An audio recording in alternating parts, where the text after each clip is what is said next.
is van die aankomst van Sir Thomas iets of anders, afgezand van die regering en in staat om buitenlanders diplomatisch te oorrompel en die heuningpot te dompel. Our magistrate did labor under misconception of law, sir, and I do apologize for this minor legal error. Wag, mag ek u eers onderbreek, geagte Thomas, iets of anders, maar een amptelik gesprek is Afrikaans meer op sy plek. 'n taal vol ryke moontlikhede, verraak verwoording van die rede. En as ek eendag daar terug is, word hy ampstaal op ou Venus. My skone tuiste.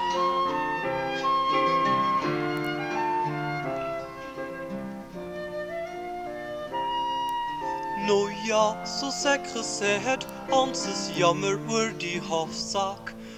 En verder wil ons ouens jou graag ridder van die kroon maak, met medaljes in 'n ry en gekleurde lyntjies by.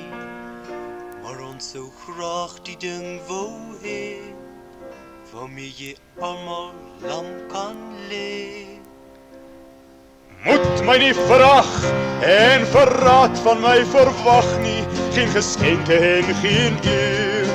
Riddertitels en dies meer het ek ooit van julle nodig, want dit alles is oorbodig in 'n land waar liefde heers en elk behoefte verteenwoordig.